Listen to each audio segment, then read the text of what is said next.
বিসমিল্লাহির রহমানির রহিম। পরম করুণাময় ও অসীম দয়ালু আল্লাহর নামে শুরু।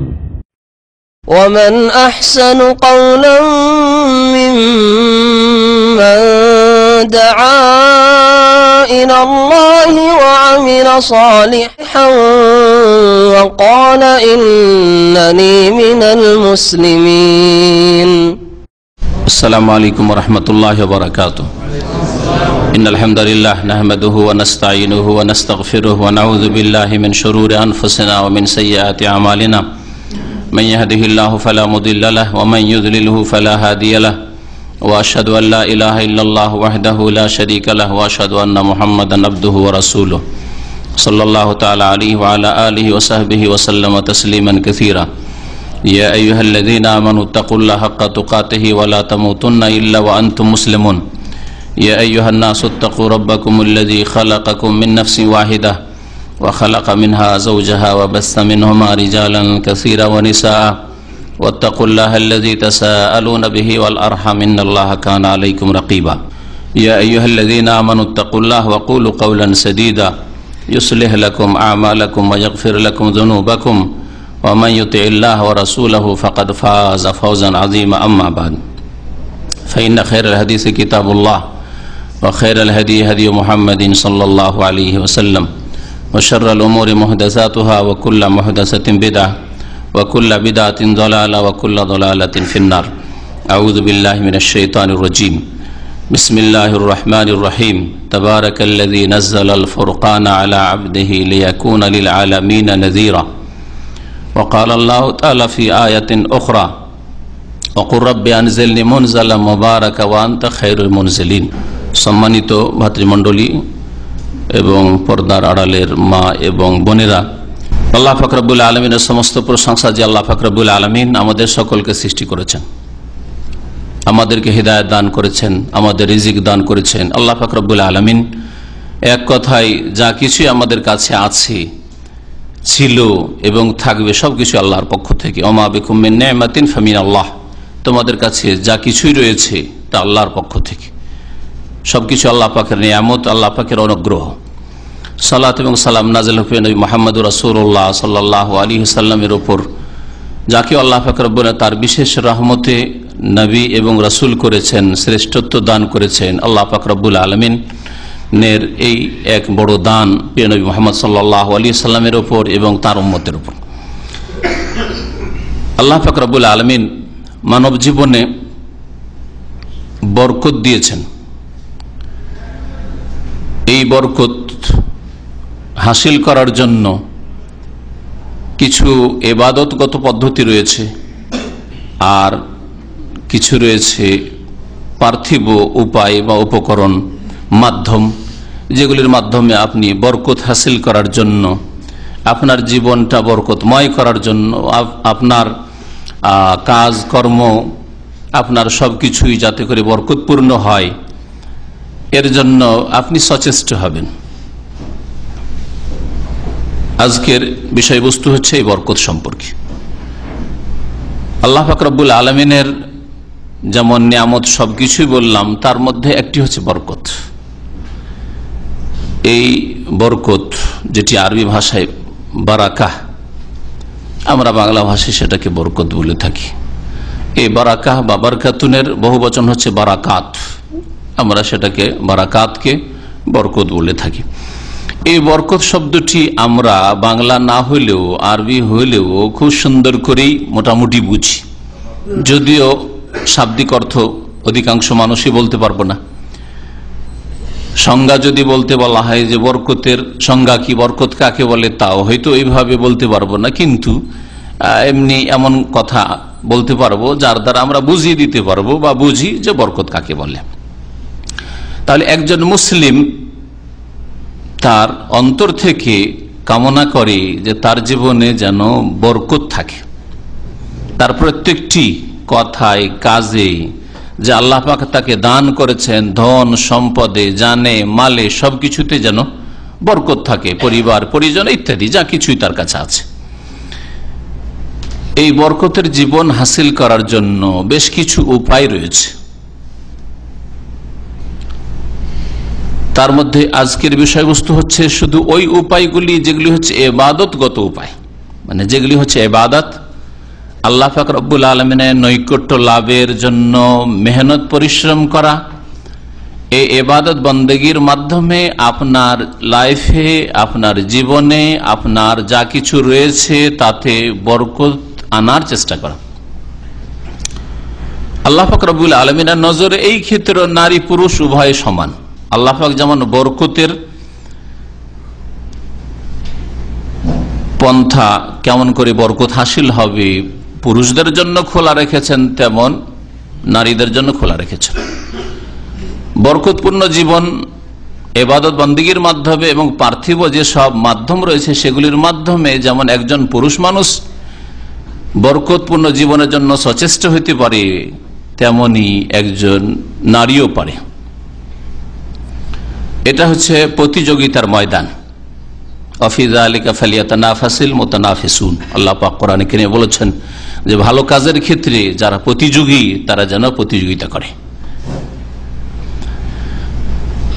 কোরআনে কারীমে এই বরকত শব্দটি বিভিন্ন ভাষায়, এক বচন, বহু বচন, আবার কখনো ক্রিয়া দিয়ে বিভিন্ন ক্ষেত্রে, আল্লাহ পাকের ক্ষেত্রে, আল্লাহ পাকের কিতাব কোরআনে কারীমের ক্ষেত্রে, আম্বিয়া রসুলগণের ক্ষেত্রে, বিভিন্ন মোবারক স্থানের ক্ষেত্রে, মোবারক সময়ের ক্ষেত্রে, ইবাদত বন্দেগীর ক্ষেত্রে বরকত শব্দটি উল্লেখ করেছেন। এক দুটি আয়াত দিয়ে শুরু করি, যে আয়াতগুলিতে আল্লাহ পাক বরকতের কথা বলেছেন।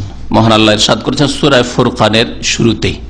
এরকম কোরআনে কারীমের একাধিক সূরা রয়েছে যে সূরাগুলি শুরু হয়েছে বরকতের বাক্য দিয়ে বা শব্দ দিয়ে, যেমন সূরা ফুরকান, সূরাতুল মুলক।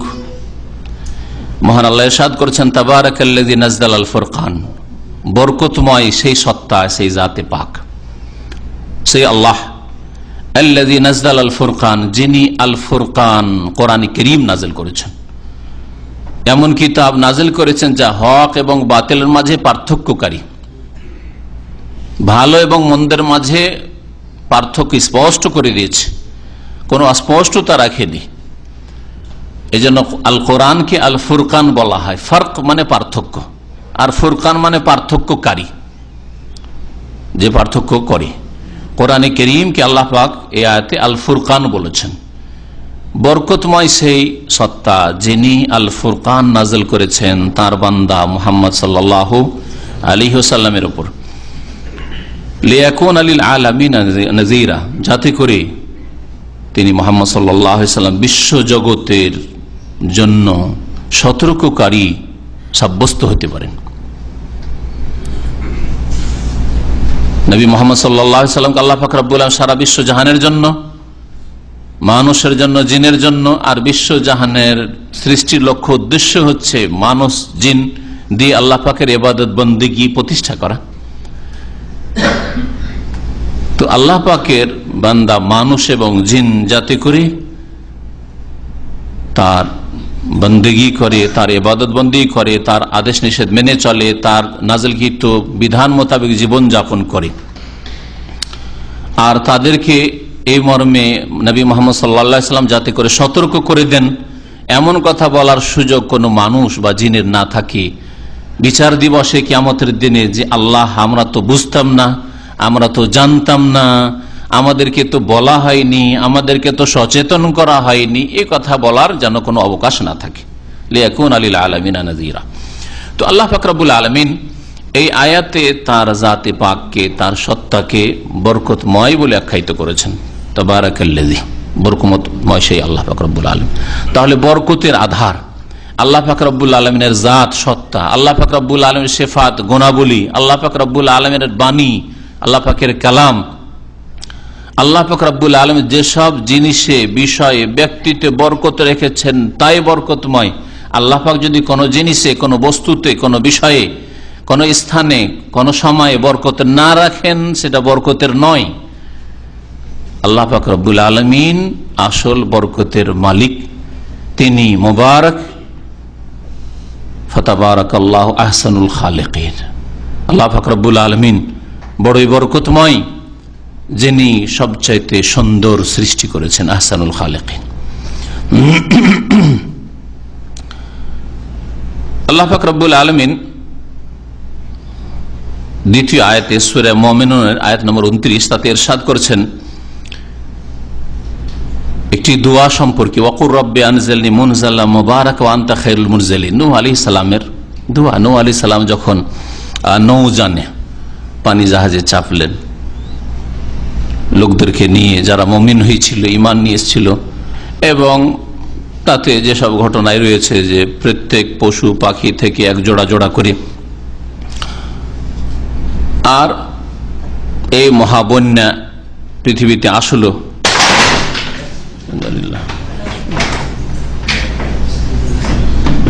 ভেঙে পড়লো,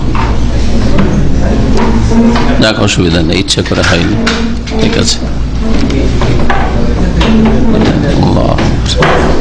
সামনে বসেন, সামনে জায়গা খালি আছে, সামনে বসেন, সামনে চলে আসেন।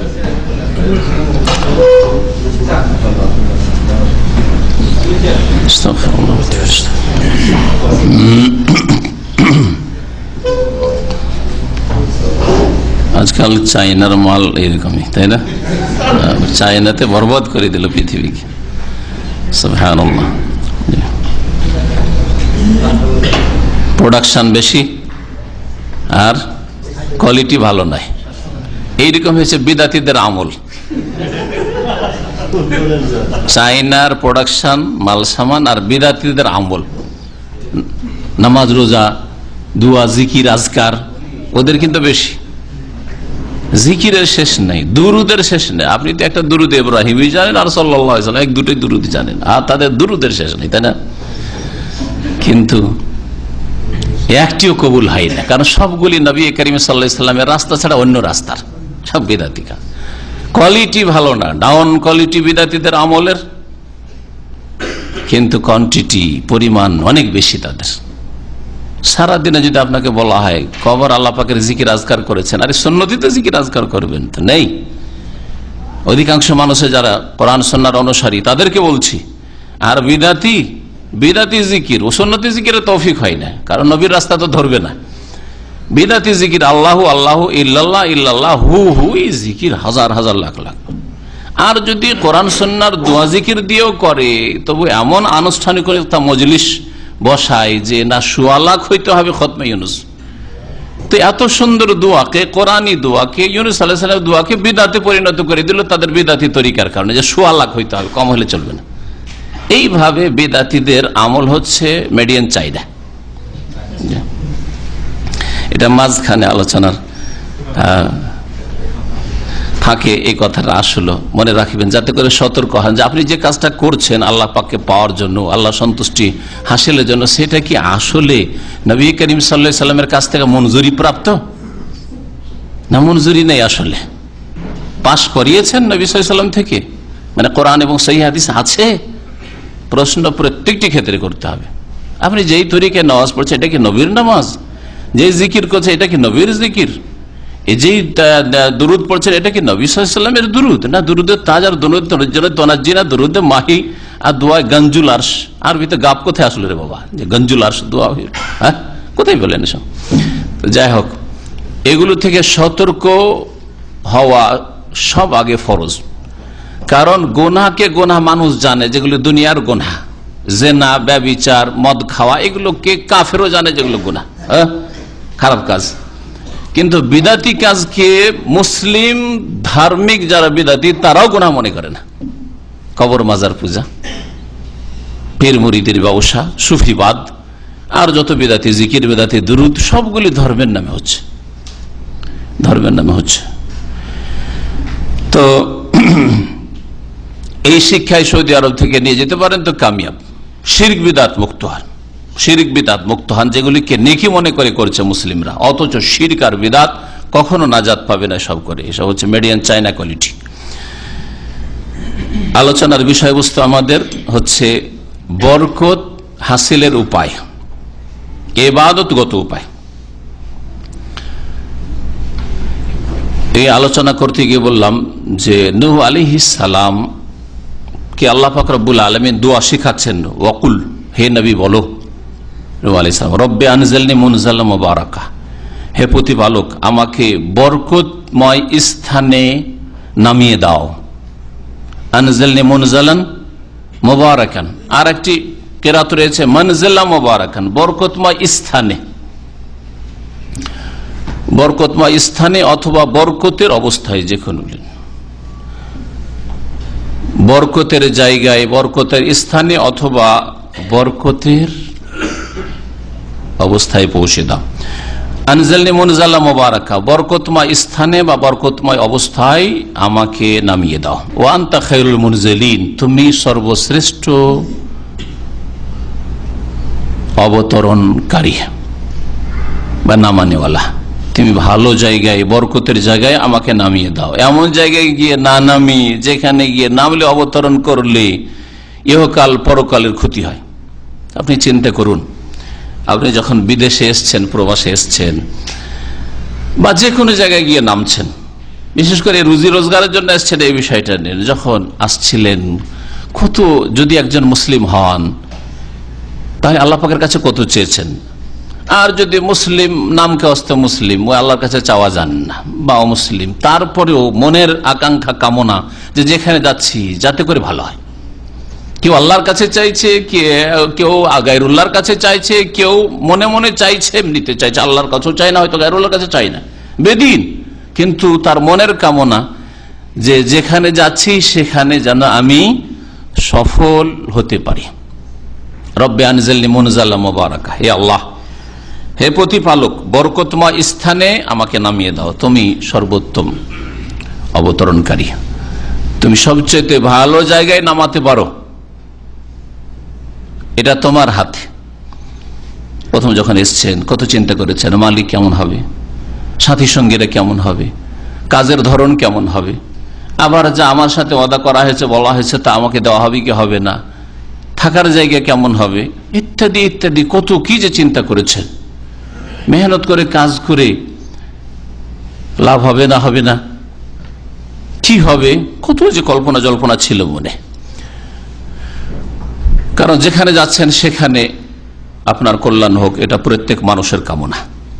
আল্লাহ পাক রব্বুল আলামিন আলাইহিস সালামকে সেই দোয়া শিখিয়েছেন, যেমন জায়গায় নামাও, নিয়ে গিয়ে শুকনো স্থানে, স্থলে, যেখানে আমার জন্য, আমার সাথী সঙ্গীদের জন্য বরকত হয়। বরকত কাকে বলে? বরকতের শাব্দিক অর্থ হচ্ছে কোনো কিছু স্থায়ী হওয়া বা কোনো কিছুর আবশ্যক হওয়া, এটা হচ্ছে শাব্দিক অর্থ, এটা একটি অর্থ। এখান থেকেই আরবরা উট যখন বসে যায় ওকে বলে বারাকাল বাইর, উটটা বসে গেছে, উট বসে গেল, দাঁড়িয়েছিল, একে বারাকা বলে। নবী করিম সাল্লাল্লাহু আলাইহি ওয়াসাল্লাম বলছেন যে তোমরা উটের মতো করে নামাজে বসবে না, সেজদা যাওয়ার সময় উটের মতো বসবে না। এখানে বারাকা শব্দটি ব্যবহার হয়েছে বসার ক্ষেত্রে। এই একটি অর্থ যা এই হাদিস দ্বারা প্রমাণিত যে বারাকা মানে কোনো জায়গায় স্থায়ী হওয়া বা বসে যাওয়া, এসব অর্থ হয়। কোনো কিছু আবশ্যক হওয়া, থেমে যাওয়া ইত্যাদি। দ্বিতীয় অর্থ হচ্ছে বরকতের বৃদ্ধি পাওয়া, কোনো কিছু ওর বৃদ্ধি হওয়া। প্রসিদ্ধ ভাষাবিদ ইমাম খালিল রহমতুল্লাহ আলাইহি বলছেন, আল বারাকাতু মিনাজ জিয়াদাতি ওয়ান নামা, বরকত হচ্ছে কোনো কিছু বেড়ে যাওয়া আর কোনো কিছুর প্রবৃদ্ধি। কাউকে আপনি বরকতের কথা বললেন মানে আপনি ভালো দোয়া দিলেন। এই ক্ষেত্রে উম্মে সালাম রাদিয়াল্লাহু তাআলা আনহা নবী করিম সাল্লাল্লাহু আলাইহি ওয়াসাল্লাম সম্পর্কে বলছেন যে আমার ছেলে যখন জন্ম হইল, ফাহান্নাকা ওয়া বাররাকা আলাইহি, নবী সাল্লাল্লাহু আলাইহি ওয়াসাল্লাম তাহনিক করে দিলেন, মানে খেজুর চিবিয়ে মুখে দিয়ে দিলেন। এটা হচ্ছে সুন্নাত। ছোট বাচ্চা শিশুর প্রথম ভূমিষ্ঠ হওয়ার পরে একটা খেজুর চিবিয়ে মুখে দিয়ে দেন। ওয়া বাররাকা আলাইহি, এবং তাকে বরকতের দোয়া দিলেন, মানে দোয়া দিলেন বরকতের। আব্দুল্লাহ বিন আব্বাস রাদিয়াল্লাহু তাআলা আনহুমা এইরকমই কথা বলেছে, আল বারাকাতু আল কাসরাতু ফি কুল্লি খায়র, প্রত্যেক কল্যাণের কাজে বা কল্যাণের বস্তুতে আধিক্য, বেশি হওয়া, যে কোনো ভালো জিনিস বেশি হওয়া, এটা হচ্ছে বরকত। তাহলে শুধু বেশি হওয়া নয়, মন্দ জিনিস বেশি হওয়া, আপনার রোগ বাড়ছে, বাড়ছে তো, বেশি তো হচ্ছে, ওটা বরকত নাই। ভালো জিনিস বেশি হওয়া, উপকারী জ্ঞান অর্জন করা আর জ্ঞান বৃদ্ধি পাওয়া হচ্ছে বরকত। কিন্তু অপকারী জ্ঞান, কে জাদু বিদ্যায় পণ্ডিত হয়েছে, হ্যাঁ হ্যাঁ, বড় গণক হয়ে এসছে, হ্যাঁ, আর ওতে বেশ তার এক্সপিরিয়েন্স হয়েছে, এইরকমই নাস্তিকতায়, কুফুরিতে, ইসলাম দ্রোহিতায়, তো বাড়লো তো, কিন্তু না, বরকত না, বরকতহীন জীবন। বরকত হচ্ছে প্রত্যেক ভালো কাজে বৃদ্ধি পাওয়া। তাহলে বলা যেতে পারে যে বরকত হচ্ছে প্রত্যেক কল্যাণের কাজে, নেকির কাজে, এবং যা মানুষের দিন দুনিয়ার জন্য প্রয়োজন। একজন মানুষের দুটো জিনিস, দিন এবং দুনিয়া, ইহকাল পরকাল। ইহকাল পরকালে যেসব জিনিসের প্রয়োজন রয়েছে, যেসব বিষয় বস্তুর প্রয়োজন রয়েছে, আপনার শরীর, ব্যক্তি জীবন থেকে শুরু করে পরিবার পরিজন, স্ত্রী ছেলে মেয়ে, ধন সম্পদ, ইমান আমল, স্থান বাড়ি ঘর, সওয়ারি বাহন, গাড়ির যুগে গাড়ি ইত্যাদি, যা কিছুর প্রয়োজন রয়েছে, পরকালের জন্য যা প্রয়োজন রয়েছে, পরকালের জন্য আপনার ইমান আমলের সম্বল, নেকি, নেকির প্রাচুর্য আর গুনাহ কম হওয়া, এসব কিছুতেই বৃদ্ধি হওয়ার নাম হচ্ছে বরকত। এইরকমই বিশেষ স্থানের ক্ষেত্রে, বিশেষ সময়ের ক্ষেত্রে, বিশেষ স্থানে থাকার সুযোগ পেলেন, বিশেষ সময়ে আপনি কর্ম করার সুযোগ পেলেন, যার ফলে আপনার জীবনে বরকত নেমে আসলো। ছাত্র জীবনে পড়ার সুযোগ সুবিধা পেলেন, পয়সা হয়েছে লেখাপড়ার, কিন্তু 30 বছর বয়সে পড়বেন কি, এনার্জি শেষ, তাই না? এইরকমই তাহলে স্থান জরুরি, এইরকমই সময় জরুরি বরকতের জন্য। উপযোগী সময় পেলেন, উপযোগী স্থান পেলেন আপনি বরকতময় জীবনের জন্য। অন্য ভাষায় কেউ কেউ বলেছেন যে বরকত হচ্ছে অল্প সময়ে বেশি কিছু হাসিল করা। অল্প সময়ে আনতা আমালা ফি জামানিল কাসির মা লা ইয়ামালু গায়রুকা ফি জামানিল কাসির। অন্যরা অনেক সময় পেয়েও ওই রকম কাজ করতে পারলো না, অতটা অগ্রগামী হতে পারলো না যতটা তুমি অল্প সময়ে অর্জন করতে পারলে। এটা হচ্ছে বরকত, দিনের ক্ষেত্রে হোক অথবা দুনিয়ার ক্ষেত্রে হোক। আপনার বয়স 40 বা 50, কিন্তু 100 বছর বেঁচে থেকে যেই লোকগুলি, সেই লোকগুলি আপনার কাছে কিছুই না, দিনের ক্ষেত্রে দুনিয়ার ক্ষেত্রে। আপনি অল্প সময় পেয়েছেন মাশাআল্লাহ সৌদি আরবে থাকার, 5 বছর 10 বছর থেকেছেন, কিন্তু মাশাআল্লাহ হজ আর অনেকগুলি উমরা, এখান থেকে সহিহ দ্বীন শিক্ষা, কোরআন হাদিসের শিক্ষা, আকীদা তাওহীদের শিক্ষা, শিরক বিদআত থেকে সজাগ হওয়া, এইরকম অনেক নেক আমল, ইলম এবং আমল নিয়ে যাওয়ার সুযোগ পেয়েছেন। কিন্তু এখানে 30 বছর থেকে গেছে, দুনিয়া পেলে দিন পায়নি, অথবা কিছু দিন পেয়েছে দুনিয়া পায়নি, অথবা দুটোই পায়নি। খাসিরাত দুনিয়া ওয়াল আখিরা, দীর্ঘ সময় থেকে গেছে, অনেকে থেকে গেছে, এখান থেকে অনেক টাকা নিয়ে গেছে, রিয়াল ডলার নিয়ে গেছে, কিন্তু দিন পায়নি। ওমান কানা ফি হাযি আমা ফাহুয়া ফিল আখিরাতি আমা। দেশেও, বাংলাদেশ, ভারতে, ওখানে অন্ধই ছিল, শিরক বিদআতে ডুবেছিল, বেনামাজি বেদিন হয়েছিল, এখান থেকে গেছে আরো বেনামাজি বেদিন হয়ে গেছে, ভালো হয়ে ফিরে যাওয়ার তৌফিক হয়নি। অনেক বোনেরা এখানে এসছেন, পর্দা বুঝতেন না, হিজাব বুঝতেন না, দিন বুঝতেন না, অপর পুরুষের সাথে কথাবার্তা বলা, অবাধ মেলামেশা, এসব নাজায়েজ, এগুলি ফিতনা, এগুলি বুঝতেন না। এখানে এসে অল্প সময় বুঝে নিয়েছে, আলহামদুলিল্লাহ, সংশোধনের জীবন গড়ে তুলেছেন, বরকতের জীবন। কিন্তু অনেকে আছে এখানে 25-30 বছর থেকে গেছে, বেহায়া, বেপরদা, এখানেও সুযোগ পেলে সবকিছু খুলে ফেলবে। সুযোগ পেলে অবাধ মেলামেশা, একসাথে পুরুষদের সাথে পার্টি গ্যাদারিং হচ্ছে, তাদের খাওয়া দাওয়া হচ্ছে। আর দেশে গেলে তো, যেটা এক ছাত্রর ভাষায় মদিনার বলতো, যে এখানে আসলে অনেক মহিলারা ঢাকা হয়ে যায়, আর দেশে গেলে খুলনা হয়ে যায়, মানে খুলে ফেলে। এয়ারপোর্টে যেতেই মাথার কাপড় খুলে ফেলে, চুল দেখায়, তার সৌন্দর্য দেখায়, ইত্যাদি ইত্যাদি। আল্লাহ পাক যেন এরকম মহিলাদেরকে, মুসলিম মহিলাদেরকে হিদায়াত দান করেন। বরকত পাওয়ার ক্ষেত্রে কিছু নীতিমালা রয়েছে। প্রথম কথা জানতে হবে যে বরকত পুরোটাই একমাত্র আল্লাহর পক্ষ থেকে, কোন ব্যক্তির পক্ষ থেকে যতই বড় ব্যক্তিত্ব হোক না কেন বরকত হাসিল হয় না। যে তাবাররক হাসিল করতে যাচ্ছি, পীর সাহেব ফুক দিয়ে দিলেন তাবাররক, পীর সাহেব হাজির হয়েছেন তাবাররক, পীর সাহেব আগে খাওয়া শুরু করলেন তাবাররক, বরকত হইল, এসব বিদাতি কথা, বরং এই বিদাত শিরক পর্যন্ত পৌঁছায়। কারণ যে শিরক, আপনি আল্লাহ ছাড়া অন্য থেকে বরকত হাসিল করার আকীদা রাখলেন, এটা শুধু বিদাতই নয় বরং এটা হচ্ছে শিরকের বিদাত। শিরক।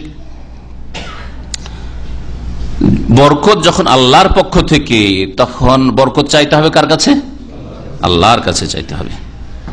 মহান আল্লাহ ইরশাদ করেছেন সূরা হুদের আয়াত নম্বর 48-এ, কিলা ইয়া নূহ, নূহ আলাইহিস সালামকে আল্লাহ পাক বললেন, ইহবিত বিসালামিন মিন্না, আমার তরফ থেকে শান্তির সাথে তুমি অবতরণ করে নেমে পড়ো, ওয়াবারাকাতিন আলাইক, আর আমার পক্ষ থেকে বরকতের সাথে তুমি নেমে পড়ো, তোমার উপর আমার পক্ষ থেকে কি হোক?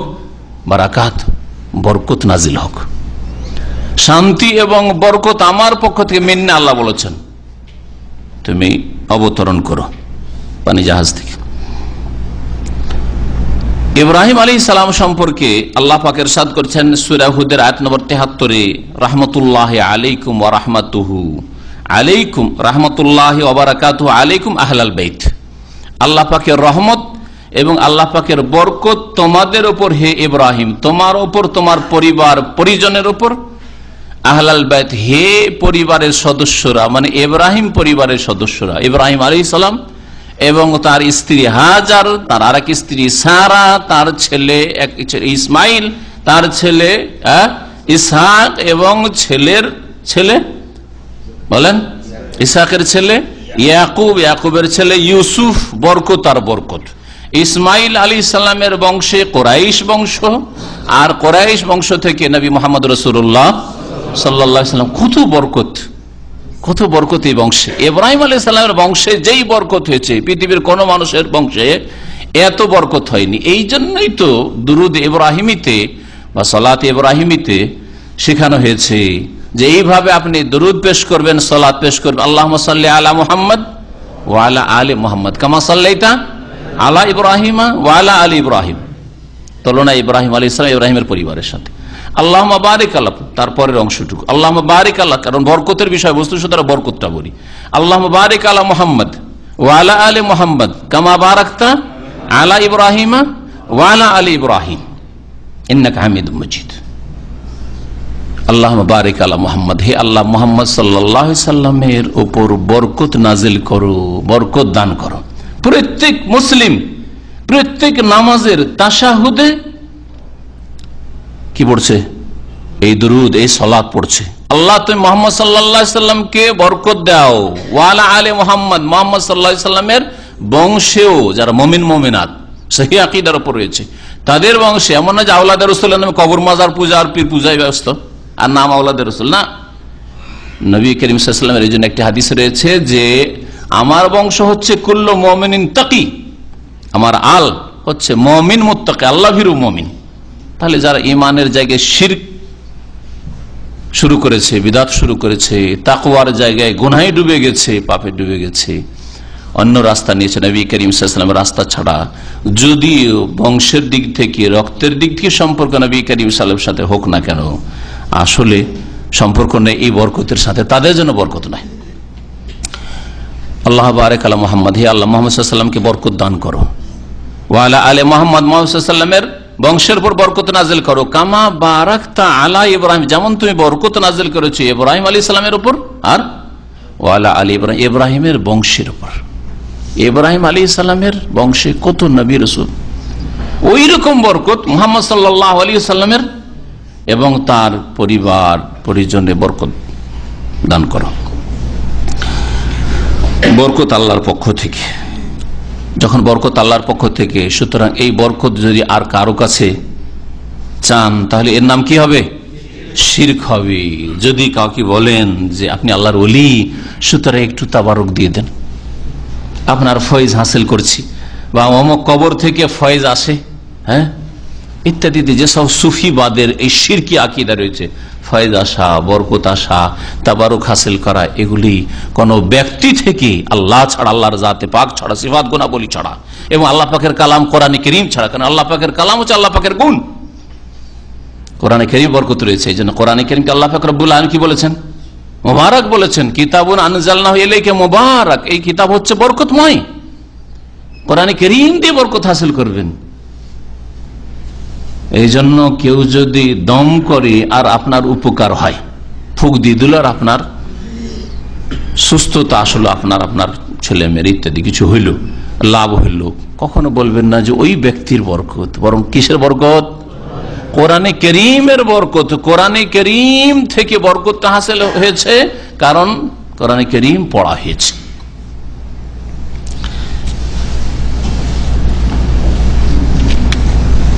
বরকত সম্পর্কে দ্বিতীয় বিষয়টি যেটা নীতিমালা জেনে রাখবেন, সেটা হচ্ছে কোন বস্তুতে বরকত হোক অথবা কথায় হোক, কাজে হোক, এই বরকতগুলি বস্তু, ব্যক্তি, কথা, কাজ বা স্থান, কাল, এগুলিতে যে বরকত রয়েছে, এগুলিতে বরকত নেই, বরং এগুলি হচ্ছে বরকতের উপায়, এগুলি হচ্ছে বরকতের সোর্স, উপায়, মাধ্যম, বরকতের কারণ, এগুলি হচ্ছে বরকতের উপায়। উপায় কখনো কাজ করে, কখনো কাজ করে না। ঠিক তেমনি যেমন ঔষধ পানি, ট্যাবলেট, ইনজেকশন ইত্যাদি, চিকিৎসা, এটা কি? এটা হচ্ছে আরোগ্যের উপায়, আরোগ্য নয়। ঔষধের মধ্যে এই ক্ষমতা কেউ বিশ্বাস করে না যে এর মধ্যে ক্ষমতা, মুসলিম হিসাবে কেউ বিশ্বাস করে না যে এর মধ্যে এই ক্ষমতা আছে যে আমাকে ঔষধে ভালো করে দেবে। ঔষধটা হচ্ছে উপায় ভালো হওয়ার। কোরআন এবং হাদিসে নির্দেশ দেওয়া হয়েছে, তাদাউ, তোমরা এলাজ করো, চিকিৎসা করো, তাই আমি চিকিৎসা করছি। আর শিফা, আরোগ্য কার পক্ষ থেকে? আল্লাহর পক্ষ থেকে, তাই না? ঠিক তেমনি বরকত মক্কাতুল মুকাররমায় রয়েছে, মসজিদে হারামে রয়েছে, বরকত মদিনা মুনাওয়ারায় রয়েছে, বরকত বাইতুল মুকাদ্দাসে রয়েছে, বরকত রমজান মাসে রয়েছে, বরকত অমুক সময়ে রয়েছে, জুমার দিনে রয়েছে, ইত্যাদি ইত্যাদি। বরকতের বহু জিনিস রয়েছে যেগুলি আলোচনা করলে সময় অনেক লেগে যাবে। আল্লাহ পাক সুযোগ দিলে বিস্তারিত ওগুলো আলোচনা হয়তো অন্য আর একটা আলোচনায় রাখবো। এক কথায় জেনে রাখুন যে কোন ব্যক্তি, বস্তুই অথবা স্থানে, কালে, কথায়, কাজে যে বরকত রয়েছে, এটা হচ্ছে বরকত। কেমন? এগুলি হচ্ছে বরকতের উপায়, এগুলি বরকত নয়। বরকতের মালিক কে? আল্লাহ পাক রব্বুল। আল্লাহ যদি মনে করেন যে এইগুলির মাধ্যমে আপনাকে বরকত দেবেন, তাহলে বরকত হাসিল হবে। আর না হলে এমন হচ্ছে যে কেউ যদি মক্কায় মরে যায়, মদিনায় মারা যায়, আর ওখানে দাফন হয় জান্নাত, যেমন বিদাতীদের কথা, তাই না? এমন কথা না। ঈমান আমলের অবস্থায় যদি মক্কা মুকাররমা, মদিনা মুনাওয়ারা থেকে, সেখান থেকে বরকত হাসিল করার যোগ্যতা তার মধ্যে ঈমান এবং নেক আমল থাকে, তাহলে জান্নাত পাবে। কিন্তু ঈমানবিহীন, আমলবিহীন, বেনামাজি, বেদিন যারা এইসব মোবারক জায়গায় বাস করে, মোবারক রমজান পেল, মোবারক মৌসুম জিলহজ মাসের 10 দিন পেল, কোন বরকত পেল? পেল না। তাই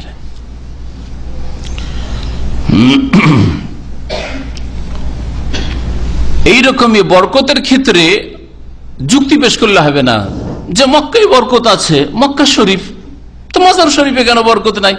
হ্যাঁ, আরে টঙ্গী শরীফে কেন বরকত হবে না? আরাফা শরীফে যদি বরকত হয় তো টঙ্গী শরীফে কেন হবে না? রায়ন শরীফে হবে না কেন? নিজামুদ্দিন দিল্লি শরীফে কেন হবে না? এটা চলবে না।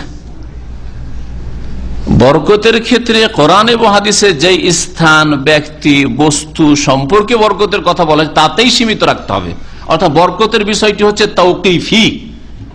যেমন ইবাদত হচ্ছে তাওকিফি, আরবি শব্দ এটা তাওকিফি। তাওকিফ মানে কোরআন এবং হাদিস দ্বারা যতটা প্রমাণিত তাতেই আবদ্ধ থাকবে বা সীমিত থাকবে।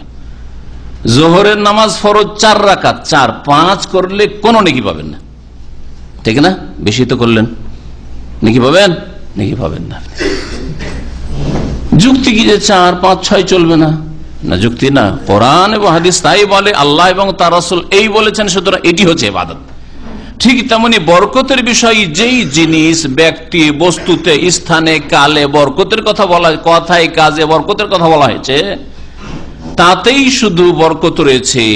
ওর ওপর আপনি যুক্তি পেশ করে এতেও যখন বরকত, ওতেও বরকত আছে, এটাতে বরকত আছে তো ওটাতেও বরকত আছে, এখানেও ভালো কাজ হয়, ওখানেও ভালো কাজ হয়, সুতরাং এতেও বরকত আছে, ওতেও বরকত আছে, এই রাস্তা খোলা চলবে না। এইসব বরকতের নীতিমালা। কোন ব্যক্তি বা বস্তুতে বা কোন স্থানে কালে যে আল্লাহ পাক বরকত দিয়েছেন, এটা আল্লাহ পাকের অনুগ্রহ। ওই জায়গাগুলোর বা ওই সময়ের তাতে কোন রকমের যে ক্ষমতা রয়েছে, তার মধ্যে কোনো বৈশিষ্ট্য রয়েছে, এমন কিছু নাই। কারণ এই রাস্তা খুলে দিয়ে কি হয়েছে, মদিনার মাটি কেউ নিয়ে যায়, কেউ মক্কার মাটি নিয়ে যায়, কেউ জমজম পানি দিয়ে কি করে, কাফন ধুয়ে নিয়ে যায়। এগুলি বরকত, আশা বরকতের। জমজম পানি পান করলে বরকত, তাই না? কিন্তু জমজমে আপনি কাফন ধুয়ে নিয়ে যাবেন, আর কখন মরবেন, 10 বছর 20 বছর, আল্লাহ জানে কখন যে মত আছে, হাজিরা করে না এগুলো। মদিনার মাটি বা বিশেষ বিশেষ জায়গা আছে মদিনা, সেগুলোর মাটি নিয়ে যায়। এগুলি হচ্ছে শিরকি কাজ, শিরকি আকীদা। কারণ বরকতের বিষয়টি হচ্ছে কোরআন এবং হাদিস দ্বারা প্রমাণিত, তাতেই সীমিত থাকতে হবে, নিজের পক্ষ থেকে করলে। আর আরেকটা যেটা বললাম নীতিমালা, সেটা হচ্ছে যে এইগুলি হচ্ছে বরকতের কারণ, এগুলি হচ্ছে বরকতের কারণ এবং আল্লাহ পাকের অনুগ্রহ। তার মধ্যে যে বিশেষ কোনো বৈশিষ্ট্য আছে এই জন্য বরকত, এমন কথা নয়। আল্লাহ পাক রব্বুল আলামিন দান করেছেন বরকত, সেই জন্য বরকত। আল্লাহ পাক রব্বুল আলামিন অনুগ্রহ, আল্লাহ পাক এগুলোকে কারণ করেছেন, উপায় উপকরণ মাত্র। বরকত কিভাবে আসবে, কথা লম্বা হয়ে যাচ্ছে, আসল বিষয়ের দিকে আসি। আপনার জীবনে বরকত কি করে নিয়ে আসবে, আপনার জীবনটা নিয়ে চিন্তা করুন আগে এই আলোচনা শোনার।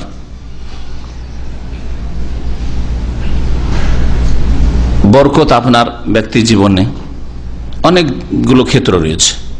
আপনার শরীর স্বাস্থ্যে বরকত, যেটা সবাই বুঝেন, যে শরীরটা সুস্থ থাকে, ভালোভাবে জীবনযাপন করি, মানসিক শান্তি বরকত। পারিপার্শ্বিক অবস্থা, যেখানে আপনি থাকছেন বরকতের জীবন, যেখানে আপনি ডিউটি করছেন, কাজ করছেন, যে স্ত্রীকে নিয়ে আপনি সংসার করছেন, যে ছেলে মেয়েদেরকে আপনি পেয়েছেন, যেই বেতন বা ব্যবসায় যে আয় উপার্জন আসছে, ইত্যাদি ইত্যাদি। এইভাবে আপনার এইরকম আপনার সাথে সংশ্লিষ্ট অনেক কিছুর মধ্যে বরকতের প্রয়োজন রয়েছে, তাহলে আপনার শান্তির জীবন হবে। এই বরকত হাসিল করার ইবাদতগত উপায়, প্রথম উপায় হচ্ছে ঈমানকে সুন্দর করা।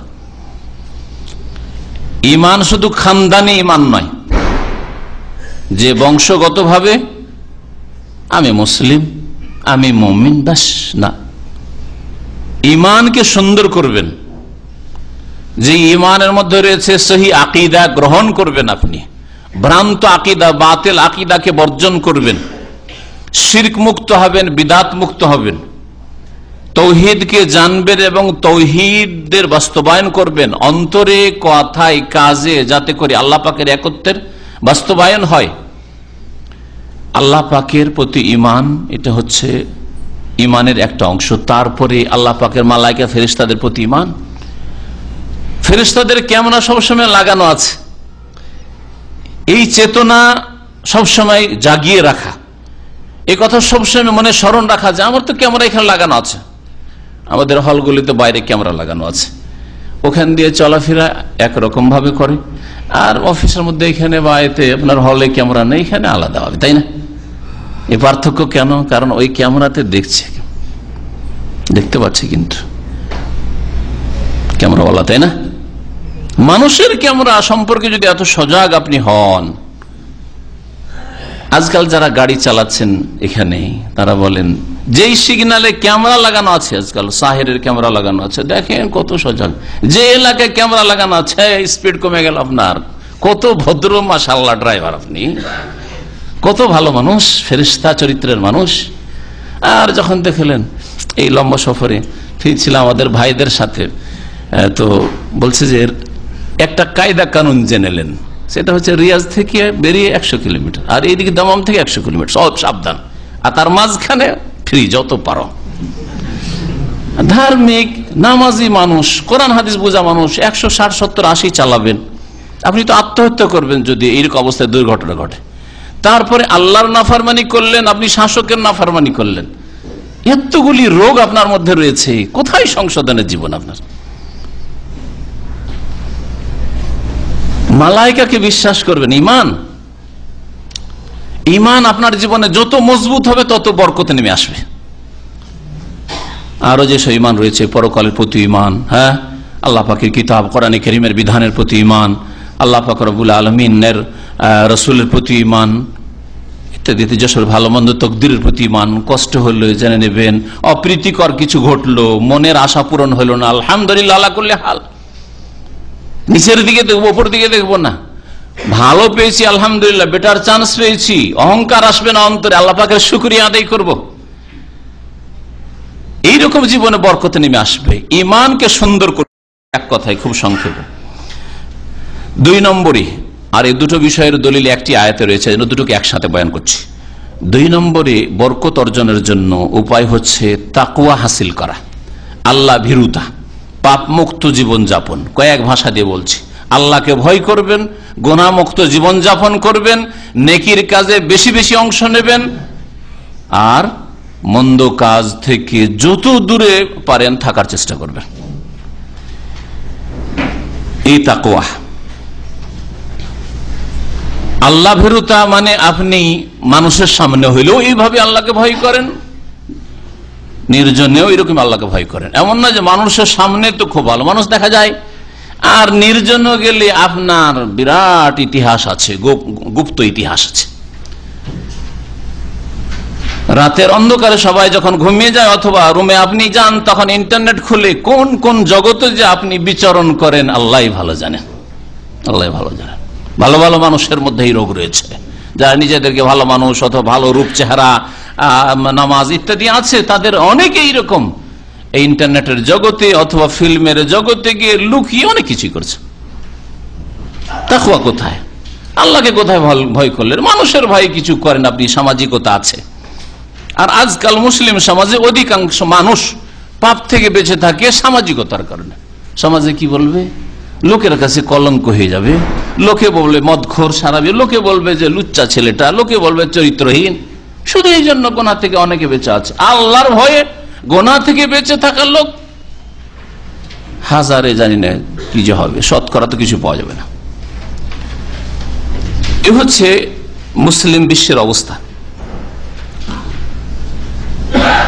বরকত হাসিলের উপায় হচ্ছে ঈমান এবং তাকওয়া। মহান আল্লাহ ইরশাদ করেছেন সূরা আরাফের আয়াত নম্বর 96, ওয়ালাউ আন্না আহলাল কুরআ আমানু ওয়াত্তাকাউ, যদি জনপদের লোকেরা, দেশবাসীরা ঈমান নিয়ে আসতো, ঈমানকে সুন্দর করত, ওয়াত্তাকাউ এবং তার আল্লাহ ভীরু হইতো, সংযত হইতো, পাপ মুক্ত হইতো, লাফাতাহনা আলাইহিম বারাকাতিম মিনাস সামাই ওয়াল আরদ, তাহলে তাদের উপর আকাশ এবং জমিন থেকে বরকত সমূহ খুলে দিতাম। একটা বরকত না, আল্লাহ এখানে বহু বচন বলেছেন, বারাকাত, আসমানের বহু বরকত খুলে দিতাম, জমিনের বহু বরকত আল্লাহ পাক খুলে দিতেন। ওয়ালাকিন কাযযাবু, কিন্তু অধিকাংশ লোক আল্লাহর দ্বীনকে মিথ্যা মনে করেছে। এসব কথা মসজিদে হুজুরদের। ফাআখাযনাহুম বিমা কানু ইয়াকসিবুন, যখন তারা মিথ্যা মনে করেছে আর আল্লাহর দ্বীন বাস্তবায়ন করেনি, ঈমান এবং তাকওয়া অবলম্বন করেনি, তখন তাদের পাপের কারণে তাদের পকড়াও করেছি। তাদের পাপের কারণে আল্লাহ পাক বলছেন পকড়াও করেছি তাদের। মহান আল্লাহ আরো ইরশাদ করেছেন সূরা তালাকের আয়াত নম্বর 2 এবং তারপর আয়াত নম্বর 4, ওমাইয়াত্তাকিল্লাহ ইয়াজআল লাহু মাখরাজা, যারা আল্লাহকে ভয় করে তাদেরকে আল্লাহ পাক অবশ্যই রাস্তা দেন, তাদের জন্য আল্লাহ রাস্তা তৈরি করে দেন, রাস্তা তৈরি করে দেন। জান্নাতের রাস্তা আল্লাহ পাক তৈরি করে দেবেন, ওই রাস্তায় চলার তৌফিক দেবেন। দুনিয়ায় বরকতের রাস্তা আল্লাহ পাক খুলে দেবেন, ইয়াজআল লাহু মাখরাজা, এক্সিট আল্লাহ পাক রাস্তা খুলে দেবেন। ইরশাদ করেছেন ওমাইয়াত্তাকিল্লাহ ইয়াজআল লাহু মিন আমরি ইউসরা, যে ব্যক্তি আল্লাহকে ভয় করে তার কাজকে আল্লাহ পাক সহজ করে দেন, যেখানে যাবেন আল্লাহ পাক সহজ করে দেবেন। বিদেশে যেতে চাইছেন সহজ করে দেবেন, ব্যবসা করতে চান আল্লাহ সহজ করে দেবেন, রিলিজ চাইছেন সহজ করে দেবেন, ইত্যাদি আল্লাহ সহজ করে দেবেন। তাকওয়া যদি থাকে তো আল্লাহ পাক কাজকে মানুষের সহজ করে দেন। আর তাকওয়ার বিপরীত যদি হয় তাহলে ফাসানু ইয়াসসিরহু লিল উসরা, আল্লাহ কঠিন করে দেন, কঠিন করে দেবেন। যেখানে যাবেন কঠিন। ক্ষণিকের কিছু ধন সম্পদ হাসিল হয়ে গেলে শুধু বরকত মানে ধন সম্পদ মনে করবেন না, কারণ আজকালকার অধিকাংশ মানুষ বস্তুবাদী, তাই মনে করে যে আমার কাছে অনেক পয়সা হয়েছে মানে বরকত এসছে। না, এই পয়সা কোন দিক থেকে চলে যাবে আর কিভাবে যে চলে যাবে টের পাবেন না যদি বরকতের ইবাদতগত যে উপায়গুলি আছে সেগুলি আপনার মধ্যে না থাকে মুসলিম জীবনে।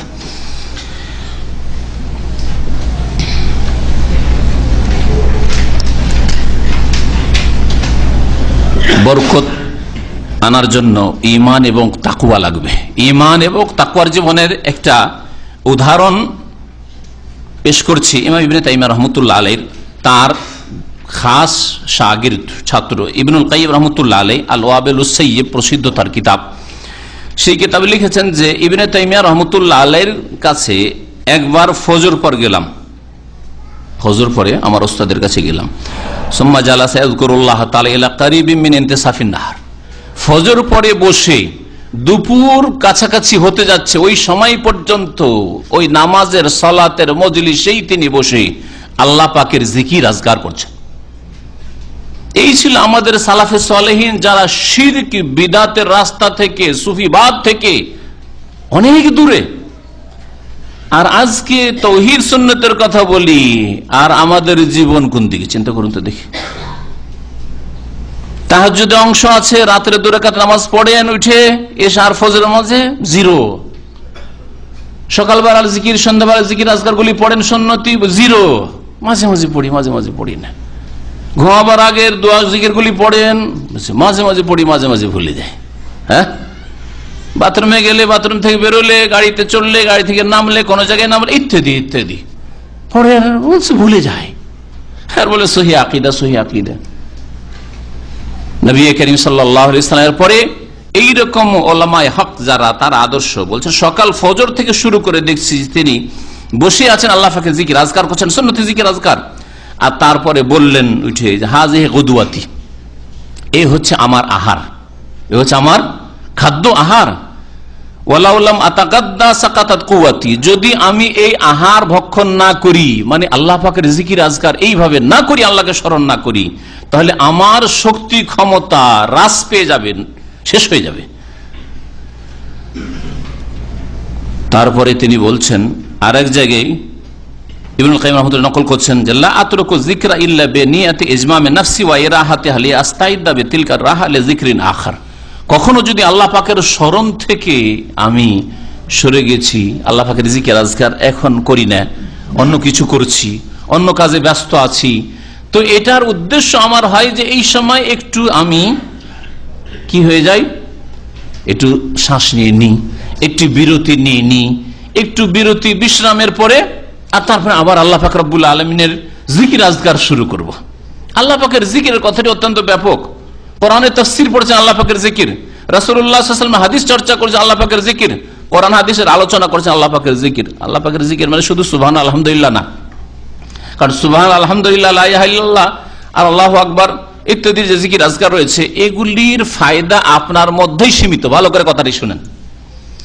কিন্তু কোরআনে আর আয়াতের যদি তাফসীরটা আপনি বুঝেন, বুঝার পর আপনার স্ত্রীকে বুঝাইলেন যে আয়াতগুলির অর্থ হচ্ছে, আপনার ছেলে মেয়েদেরকে শোনালেন, যদি দূরে নাও শোনাতে পারেন, আপনার আত্মীয় স্বজন আপনজনদেরকে শোনালেন, 10টা লোককে আপনি এই কোরআন এবং হাদিস দিয়ে আপনি বুঝাইলেন, আপনি সহি রাস্তা দেখালেন, আপনি সংশোধনের জীবন তাদের গড়ে উঠলো, আপনারও এই জিকির দিয়েও উপকার হইল আর অন্যরাও উপকৃত হইল। এই জন্য কোরআনে কারীমকে আল্লাহ পাক কি বলেছেন, যিকরুন, যিকরুন মুবারাক, আল্লাহ বলছেন বরকতময় জিকির। ইন্না নাহনু নাযালনা যিকর, আমি জিকির নাযিল করেছি। কোরআনে কারীমকে আল্লাহ পাক জিকির বলেছেন। তাহলে কোরআন এবং হাদিসের কেউ চর্চা, কখনো সুবহানাল্লাহ আলহামদুলিল্লাহ তাসবিহ করছেন, আর কখনো আপনি কোরআন হাদিস চর্চা করছেন, পড়াশোনা করছেন, কখনো কোরআন হাদিসের আলোচনা শুনছেন, সবগুলি জিকির, কিন্তু যেটা বিদাতীরা বুঝে না, কোরআন সুন্নাহর অনুসারীরা বুঝে যে জিকিরের অর্থে এই ব্যাপকতা রয়েছে।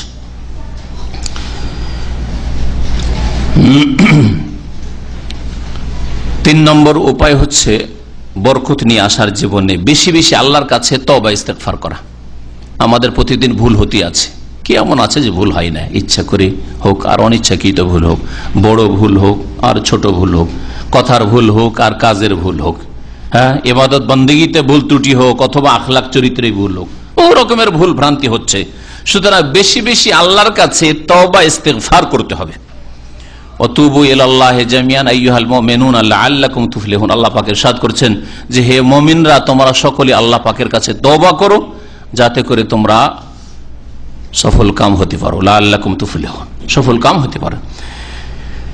ইস্তিগফার করে আল্লাহর কাছে ক্ষমা চাইলে, বেশি বেশি আল্লাহর কাছে ক্ষমা চাইলে বরকত নেমে আসে। এই মর্মে সূরা নূহের আয়াত নম্বর 10 থেকে 12-তে মহান আল্লাহ ইরশাদ করছেন যে নূহ আলাইহিস সালাম 950 বছর যে দাওয়াত দিয়েছিলেন কওমকে, জাতিকে, বলতেন ইস্তাগফির ফাকুলতু ইস্তাগফিরু রাব্বাকুম ইন্নাহু কানা গাফফারা।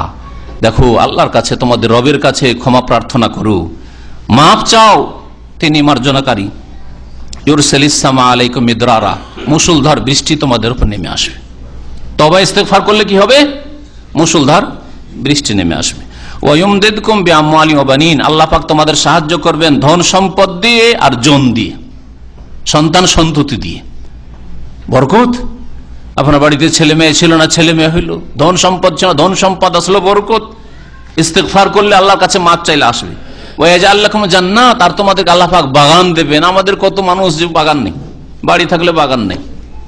আমাদের দেশে বাড়ির পিছনে যদি একটা পুকুর থাকে আর বাগান থাকে, নারিকেল বাগান, আম বাগান, লিচু বাগান, কত সচ্ছল ব্যক্তি। বাইরে থেকে কিনে ফলও খেতে হয় না, মাছও খেতে হয় না, তাই না? এসে বরকত। এই বরকত কোত্থেকে আসবে? ইস্তিগফার, আল্লাহর কাছে ক্ষমা চাইবেন।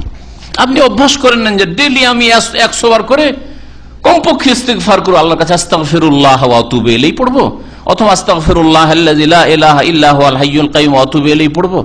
একবারই পড়বো অথবা সারাদিনে পড়বো। যদি সারাদিনে ভুলে যাই তাহলে আমি অভ্যাস করে নি যে একবারই সেরে নিলাম আর বাকি, আর তারপরে আমি অভ্যাস করার চেষ্টা করলাম যে সারাদিন যেন কন্টিনিউ, যতক্ষণ জেগে আছে আমার ইস্তিগফার তওবা যেন হতে থাকে, কথায় কাজে। মহান আল্লাহ আরো ইরশাদ করেছেন সূরা হুদের আয়াত নম্বর 3, ওয়ানিস্তাগফিরু রাব্বাকুম, তোমরা তোমাদের প্রতিপালকের কাছে মার্জনা কামনা করো, মাফ চাও। আল্লাহর কাছে ইস্তিগফার করলে, ইস্তিগফার পড়লে কি হয়? আর সুম্মা তুবু ইলাইহি, আর তার কাছে তওবা করো। ইউমাত্তিউকুম মাতান হাসানা, উত্তম সামগ্রী তোমাদেরকে আল্লাহ দেবেন। মাতান হাসানা, দুনিয়ার সমস্ত বস্তুকে মাতা বলা হয়েছে। হ্যাঁ, ইন্নামা হাযিল হায়াতুদ দুনিয়া মাতা ওয়া ইন্নাল আখিরাতা হিয়া দারুল করার, আল্লাহ পাক বলেছেন একটি আয়াতে, তাই না? দুনিয়া হচ্ছে কি? ক্ষণিকের, মানে টেম্পোরারি, ভোগের সামগ্রী। আপনার শরীরটাও ভোগ করার জন্য কিছুদিন, সুস্থতা ভোগ করার জন্য কিছুদিন, বিবিও কিছুদিনের জন্য, ছেলে মেয়েও কিছুদিনের জন্য, ধন সম্পদ কিছুদিনের জন্য, বাড়িটাও কিছুদিনের জন্য, গাড়িটাও কিছুদিনের জন্য। হ্যাঁ, আপনি আগে গেলেন অথবা আপনার আগে সব গেল। মাতা, আল্লাহ কোরআনে কি বলছেন? যে আল্লাহর কাছে যদি ইস্তিগফার আর তওবা করো তো ইউমাত্তিউকুম মাতান হাস, উত্তম সামগ্রী, উপায়, উপকরণ আল্লাহ দেবেন। দুনিয়ার ভোগের সামগ্রী আল্লাহ পাক উত্তম রূপে দেবেন। ইলা আজালে মুসাম্মা, নির্ধারিত সময় পর্যন্ত, মানে তোমার মত পর্যন্ত। 4 নম্বর উপায় হচ্ছে বরকত হাসিল করার বা জীবনটাকে বরকতময় করার 5 ওয়াক্ত সালাত কায়েম করা, খুশুর সাথে, ইতমিনানের সাথে, প্রশান্তির সাথে, আর একক রুচিতে ইবাদত বন্দেগী করা। নামাজে দাঁড়িয়েছেন, আল্লাহর সামনে দাঁড়িয়েছেন, এই মন মানসিকতায় নামাজ পড়বেন। দুনিয়া ঢুকে আছে মনে, কখন নামাজটা শেষ হবে, নামাজের মধ্যে কল্পনা জল্পনা, দুনিয়ার চুল্লা, আর বেরিয়ে এসে আবার দুনিয়ার দুনিয়া। নামাজের আগে পরে ভিতরে সব সমান, এইরকম নামাজ নয়।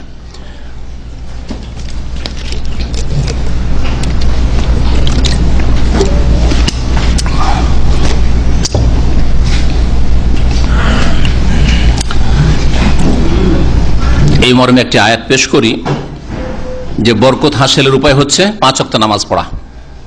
5 ওয়াক্ত নামাজ তাহলে যারা পড়েন না তাদের জীবনে বরকত নেই, ভালো করে শুনে রাখেন। যারা 4 ওয়াক্ত পড়েন, ফজর পড়েন না, সূর্য উঠিয়ে দেন, বরকত নেই বা ঘাটতি আছে বরকত। এই যেমন অশান্তি ছুটে না, বালা মুসিবত দূর হয় না, আর দুনিয়ার কিছু পেলে আখেরাত খারাপ হচ্ছে, মনে রাখবেন। আখেরাতের বরকত নেই আপনার জীবনে। দুনিয়ার ক্ষেত্রেও যদি আপনি সূক্ষ্মভাবে দেখেন, ধাক্কা খাচ্ছেন, যেখানে সেখানে ধাক্কা খাচ্ছেন, যেখানে সেখানে ধাক্কা খাচ্ছেন, কিন্তু বুঝছেন না যে কত ফজর নষ্ট করলাম, কত আসর নষ্ট করলাম। করেন আয়াতটা আপনাদের শোনাই। আল্লাহ পাকের ইরশাদ করে, ওয়ামুর আহলাকা বিসসালাহ, হে নবী তুমি তোমার পরিবারকে নামাজের নির্দেশ করো। নিজে তো নামাজ পড়বেন, নিজের পরিবারকেও নামাজে নির্দেশ দিতে হবে। ওয়াস্তাবির আলাইহা, এবং এই নামাজের উপর, সালাতের উপর অটলতা অবলম্বন করো, অটল থাকো। ফজর পড়ছেন না, ফজর সূর্য ওঠার পরে পড়ছেন, জামাত পাচ্ছেন না, আর বলছেন নামাজের উপর অটল। কোথেকে অটল আপনি নামাজের উপর? লা নাসআলুকা রিজকা, তোমার কাছে হে বান্দা, তোমার কাছে আমি রিজিক চাই না যে নামাজ পড়লে আমি রিজিক পাবো আল্লাহ, বরং নাহনু নারযুকুকা, আমি আল্লাহ তোমাকে রিজিক দেব। নামাজ নিজে পড়ো, নিজের স্ত্রী ছেলে মেয়েকে নামাজ পড়াও, নামাজের উপর অটলতা অবলম্বন করো, নামাজ ভালো করে কায়েম করো, তাহলে নাহনু নারযুকুকা, আমি আল্লাহ তোমাকে রিজিক দেব। ওয়াল আকিবাতু লিত্তাকওয়া, আর উত্তম পরিণাম, ভালো পরিণাম কার জন্য রয়েছে? আল্লাহ ভীরুতার জন্য, আল্লাহ ভীরু যারা তাদের জন্য রয়েছে। সূরা তাহার আয়াত নম্বর 132। প্রখ্যাত তাবী ওয়াহাব বিন মুনাব্বিহ রাহিমাহুল্লাহ তাআলা বলছেন, কানাতিল কুরাবুল ইজামু তুকশাফু আনিল আউয়ালিন বিসসালাহ, বলছে আমাদের পূর্বপুরুষ যারা সালাফে সালেহিন, সাহাবায়ে কেরাম, তাবেঈন, তাবা তাবেঈন, স্বর্ণযুগের মানুষরা বা আগের উম্মতের যারা নেক লোকেরা, আউয়ালিন, কারণ ওয়াহাব বিন মুনাব্বিহ আগের দিনের ভালো জ্ঞান রাখতেন, আহলে কিতাব ছিলেন, তারপরে ঈমান নিয়েছিলেন। তো ওয়াহাব বিন মুনাব্বিহ বলছেন যে আগের লোকেরা, মানে প্রাচীন যুগের যারা ঈমানদার লোকেরা, আর এই যুগের যারা সাহাবায়ে কেরাম, তাবেঈন, স্বর্ণ যুগের তাবেঈন, এইসব মানুষরা, এদের বালা মুসিবত দূর হইতো কিসের মাধ্যমে? বিসসালাত তুকশাফু, কানাতিল কুরাবুল ইজাম, বড় বড় বালা মুসিবত দূর হইতো তুকশাফু আনিল আউয়ালিন, প্রাচীন যুগের লোকের ওপর থেকে, বিসসালাতে, নামাজের মাধ্যমে। নামাজ পড়লে তাদের বালা মুসিবত দূর হইত। আপনি পরীক্ষা করে দেখেন, একেবারে পরীক্ষিত, যে কোনো কাজে বেরোচ্ছেন 2 রাকাত নামাজ পড়ে বেরোন। এমন কি আপনাদের বলছি ব্যক্তিগত একটা পরীক্ষার কথা, জাওয়াজাতে এই পাসপোর্ট অফিসগুলোতে সকাল 6টা থেকে লাইন 2টা পর্যন্ত থাকে অনেকে। কালকে এক ভাইকে দেখছি সকাল 6টা 7টা এসছে, বেচারা এখনো লাইনে আছে, 1:30টার সময় লাইনে আছে। আমি বিসমিল্লাহ বলে সকালবেলা 2 রাকাত নামাজ এই জন্য পড়লাম যে আল্লাহ তুমি এই লাইনটাকে আসান করো, এই কাজটাকে আসান করে দাও। আর তারপরে জাওয়াজাতে সকালবেলা নয়, গেলাম সেদিন জোহর পরই গেলাম, দেখি জোহর পর, কারণ লাইন শেষ অনেক সময় হয়ে যায় আর খালি থাকে, গেলাম। আলহামদুলিল্লাহ একবার ফিরালো যে এই জিনিসগুলো পুরো করে নিয়ে আসেন, আর তাড়াতাড়ি পূরণ করে নিয়ে গেলাম, আর সাথে সাথে 10 মিনিটের মধ্যে কাজটা হয়ে গেল। আলহামদুলিল্লাহ। আপনার ওই পুরনো যুগের কথা, প্রাচীন যুগের কথা বলছি না, আপনি আপনার জীবনে এইরকম আমল করার চেষ্টা করেন। যে কোনো কাজে বেরোচ্ছেন, 2 রাকাত নামাজ পড়ি, আল্লাহর কাছে আল্লাহ এই কাজটা কামিয়াব করো, আজকে আমি এই কাজটার জন্য যাচ্ছি যাতে কাজটা হয়ে যায়, পাসপোর্টটা আমি রিনিউয়াল করে যাচ্ছি, আল্লাহ যেন এই কাজটা হয়ে যায়, এই কাজের জন্য যাচ্ছি, আল্লাহ যেন এই কাজটা হয়ে যায়। ওয়াস্তাইনু বিসসবরি ওয়াসসালাহ, আল্লাহর কাছে সাহায্য তলব করো বিসসবরি, ধৈর্যের সাথে, আর কিসের সাথে? সালাত, নামাজের সাথে ধৈর্য লাগবে। আবার কোনোদিন না হইলে আপনি হার্ট ফেল করিয়েন না। একদিন নামাজ পড়ে গেলেন, আল্লাহ পরীক্ষা ফেলে দিলেন যে তোর আজ করে দিব না, দেখি তোর ইমানটা কেমন। ওই যে কাজ তো হইল না নামাজে, তার মানে লাভ নেই নামাজে, এরকম পড়ে, তাই না? এইরকম করবেন না, বিশ্বাস, ধৈর্য লাগবে। আল্লাহ ধৈর্যের পরীক্ষা করছেন, এই এক পরীক্ষা, এই পরীক্ষা পাস করতে হবে।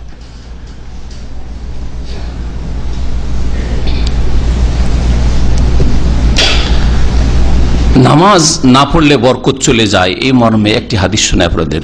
নবী করিম সাল্লাল্লাহু আলাইহি ওয়াসাল্লাম বলেছেন, মান তারাকা সালাতাল আসর, কেউ যদি আসরের নামাজ ছেড়ে দেয়, আসরের নামাজ এমন ভাবে ছাড়লো, জামাত ছুটলো, টাইম পার হয়ে চলে গেল, একেবারে শেষ টাইমে পড়লো, অথবা পড়লো না, মাগরিব হয়ে গেল। মান তারাকা সালাতাল আসর, কেউ যদি আসরের নামাজ ছেড়ে দেয়, তাহলে বা আল্লাযী তাফুতুহুল আসর, এই ভাষায় হাদিসটা শোনাই, যার তিরমিজিতে হাদিসটা রয়েছে, হাদিস সহিহ, যার আসরের নামাজ ছুটে যাবে, তাফুতুহুল আসর, ফাকান্নামা উতিরা আহলুহু ওয়া মালুহু, যেন তার পরিবার পরিজন, স্ত্রী, ছেলে মেয়ে এবং ধন সম্পদ ধ্বংস হয়ে গেল। তার মানে তার জীবনে আর বরকত নেই। আজকে আসরের নামাজ ছেড়ে দিয়েছেন, মাগরিব হয়ে গেছে, টাইম পার হয়ে চলে গেছে, পরোয়াই নেই, দুনিয়ার কাজে ব্যস্ত, আপনার জীবনে বরকত নেই। ভালো করে শুনে রাখেন। আর যত বেশি অবহেলা করবেন তত বেশি বরকত যাবে। এক অবহেলা হলো আপনি জামাতে গেলেন না, জামাত ছুটলো। আর এক অবহেলা হইলো যে একবারে বিলম্ব করলেন, সন্ধ্যা 5টার সময় 4:30 এক ভাগ মাগরিবের আধা ঘন্টা আগে নামাজ পড়ছেন, আর এক অবহেলা হলো যে সূর্য ডুবেই গেল, তারপরে আপনি ওই এশার সময় আপনি আসর পড়ছেন। আর এক অবহেলা হলো নামাজই পড়েন না, আপনি মাঝে মধ্যে 2 ওয়াক্ত 3 ওয়াক্ত পড়েন, আজকে আসর পড়েন নাই। তাহলে যার মধ্যে যত নামাজ থেকে দূর হওয়া থাকবে সে তত বেশি আল্লাহ পাকের বরকত থেকে বঞ্চিত, মনে রাখবেন। এই জন্য নামাজের গুরুত্ব দেন। নামাজ আপনার দিনকেও সুন্দর করবে, দুনিয়াকেও সুন্দর করবে, ইহকালকেও সুন্দর করবে আর পরকালকেও সুন্দর করবে। আল্লাহ পাক যেন নামাজ কায়েম করার তৌফিক দান করেন। 5 নম্বরে বললো বরকতের উপায় হচ্ছে নেকির কাজ করা, মানুষের উপকার করার চেষ্টা করা, বিশেষ করে আত্মীয় স্বজনদের সাথে সুসম্পর্ক গড়ে তোলার চেষ্টা করা। সিলাতুল আরহাম, যার সাথে রক্তের সম্পর্ক আছে, বাপের বংশ মায়ের বংশ, তাদের সাথে সুসম্পর্ক রাখা, তাদের সম্পর্ককে অটুট রাখার চেষ্টা করা, ভাঙার চেষ্টা না করা। যেসব কাজ কথাতে এই সম্পর্ক খারাপ হয় বা সম্পর্কে অবনতি ঘটে, সেই সব কথা কাজ থেকে আপনাকে বেঁচে থাকতে হবে।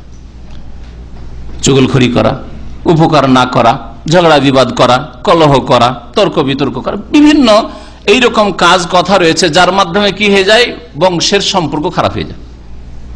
একটা কথা এখান থেকে শুনে এক ভাইয়ের কাছ থেকে শুনে আরেক ভাইকে লাগিয়ে দিলেন, এক ভাইয়ের কাছ থেকে শুনে বোনকে লাগিয়ে দিলেন, আর ভাই বোনে লাগিয়ে দিলেন ঝগড়া। আপনাকে চিনে নিল, এই ভাইও চিনলো বোনও চিনলো যে আমাদের দুইজনের মাঝে ঝগড়া এর কথার জন্য লাগলো, সম্পর্ক খারাপ হয়ে গেল সারা জীবনের জন্য। আপনি অবিশ্বাসী তাদের কাছে। এইরকম বহু দিক রয়েছে। আত্মীয় স্বজনদের সাথে সম্পর্কের বিষয়টি একটা বিশাল বিষয়, যার উপরে আমার আলোচনা এর আগের আছে, আর ইনশাআল্লাহ তাআলা আরো হবে। আত্মীয়দের সাথে সুসম্পর্ক রাখা, মানুষের উপকার করার চেষ্টা করা, বিশেষ করে আপনার আশেপাশে যারা থাকছে, আপনার রুমমেট, আপনার কর্মক্ষেত্রের সাথী সঙ্গী, অথবা আপনার সাথে প্রতিদিন দেখা সাক্ষাৎ হচ্ছে, আপনার পাড়া প্রতিবেশীর লোক, এদের সাথে সদ্ব্যবহার করা, এতে জীবনে বরকত নেমে আসে। আপনার শরীরে, আপনার ইলমে, আপনার আমলে, আপনার বাড়িতে, আপনার পরিবার পরিজনে, আপনার ধন সম্পদে, আপনার গাড়িতে, আপনার সবকিছুতে বরকত আসবে ইনশাআল্লাহ। নবী করিম সাল্লাল্লাহু আলাইহি সাল্লামের হাদিস সহিহ বুখারী মুসলিমে রয়েছে, আনাস রাদিয়াল্লাহু তাআলা আনহু থেকে বর্ণিত, নবী করিম সাল্লাল্লাহু আলাইহি ওয়াসাল্লাম বলছেন, মান আহাব্বা ইউবসাতা লাহু ফি রিজকিহি, কেউ যদি পছন্দ করে যে তার রিজিককে প্রশস্ত করে দেওয়া হোক, রিজিকের দ্বারকে প্রশস্ত করে দেওয়া হোক, ওয়া ইউনসা লাহু ফি আসারিহি, আর তার বয়সকে আয়ুকে বৃদ্ধি করে দেওয়া হোক, ফালিয়াসিল রাহিমাহু, তাহলে সে যেন আত্মীয়দের সাথে সুসম্পর্ক করে, আত্মীয়দের সাথে সুসম্পর্ক রাখেন। এর জন্য কিছু খরচ করতে হবে, শুধু মুখের কথাই হয় না, আর শুধু পয়সা দিয়ে আবার হয় না। আপনি পয়সা দিচ্ছেন কিন্তু ভাষা খারাপ, তাতে হবে না। আপনার যেমন কথা কাজ ভালো লাগবে, তেমন কিছু অর্থ ব্যয় করতে হবে আত্মীয়দের সাথে সুসম্পর্ক রাখার জন্য।